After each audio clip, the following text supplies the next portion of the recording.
Good morning to all of students. Dear students, Vande Mataram.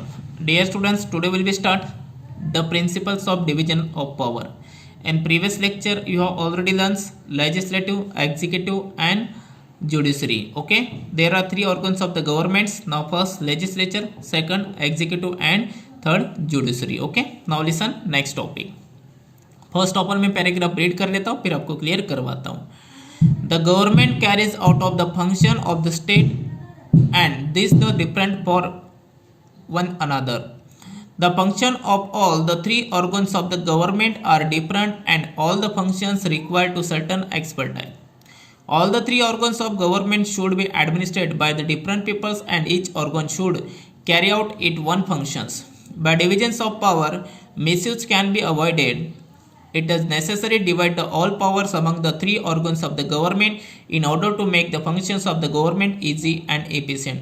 For example, the legislature has the power of the formulate law, but some powers are so given the executive and the judiciary that the legislature cannot misuse its powers.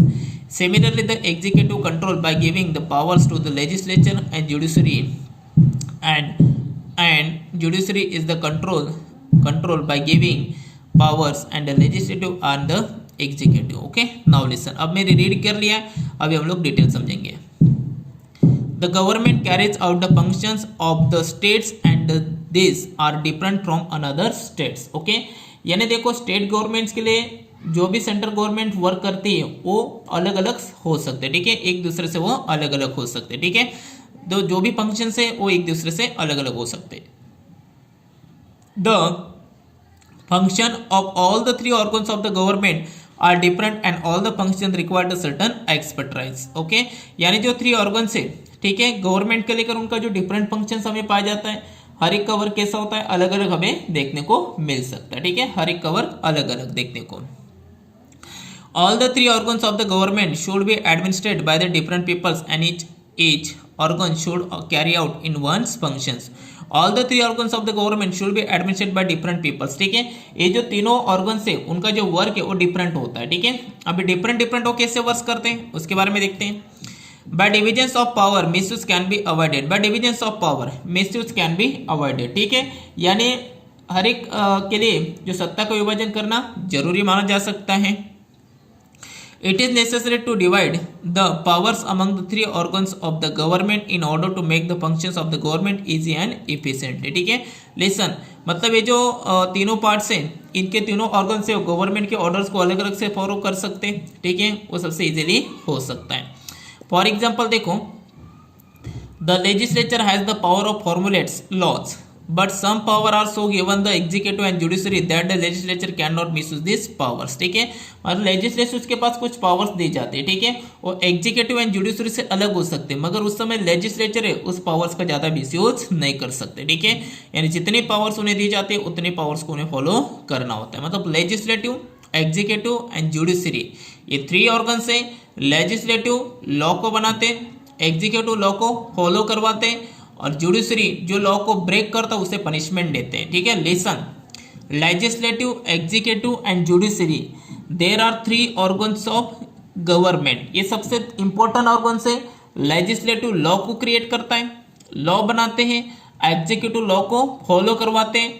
Okay, और जो person law को break करता है उसे punishment देने का काम किसका होता है, जुडिशरी का होता है. ठीक है, तो लेजिस्लेटिव भी इंपॉर्टेंस है, जुडिशरी भी इंपॉर्टेंस है एंड एग्जीक्यूटिव भी इंपॉर्टेंस माना जाता है. Similarly, the executive is controlled by the giving powers to the legislature and the judiciary is controlled by giving powers the legislative and executive. Okay, यानी जो legislative है वो मतलब जो एग्जीक्यूटिव है, ठीक है, एग्जीक्यूटिव के ऊपर लेजिस्लेटिव और जुडिशरी ये कंट्रोल करते हैं. ओके, जुडिशरी को लेजिस्लेटिव एंड एग्जीक्यूटिव इनके ऊपर भी कंट्रोल करने की अथॉरिटीज दी गई है. ठीक है, तो ये जो तीनों ऑर्गन्स हैं ये गवर्नमेंट्स के लिए सबसे इंपॉर्टेंस माने जाते हैं. तीनों ऑर्गन कौन कौन से, legislative, executive and judiciary. Clear topic. Okay, now next legislature. Listen me.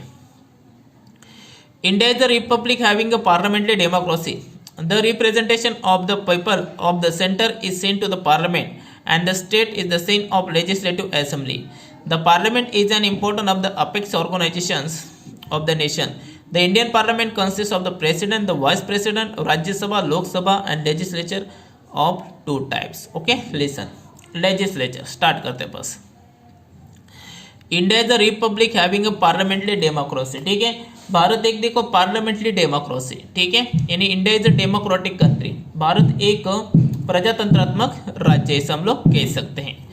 The representation of the people at the centre is seen at the parliament and the state see in the legislative assembly. Okay, centre में देखो parliament आता है, okay, and state में legislative assembly आती है। Okay, listen, the people of the centre is the seen of the parliament, centre में देखो parliament आता है एंड स्टेट में legislative assembly.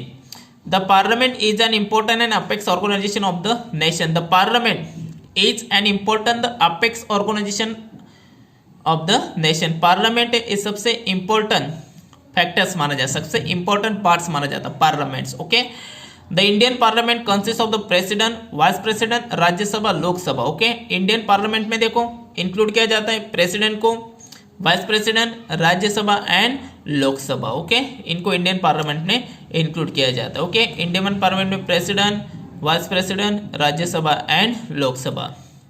Legislature is of two types. Now first है unicameral legislature and second है बिकैमरल legislature. Start करते हैं। First, when the legislature is consisting in one house it is called unicameral legislatures। Okay, यानी यहाँ पे one house मतलब एक ही सदन होता है, इसे हम लोग यूनिकैमरल लेजिस्लेचर के नाम से जान सकते हैं।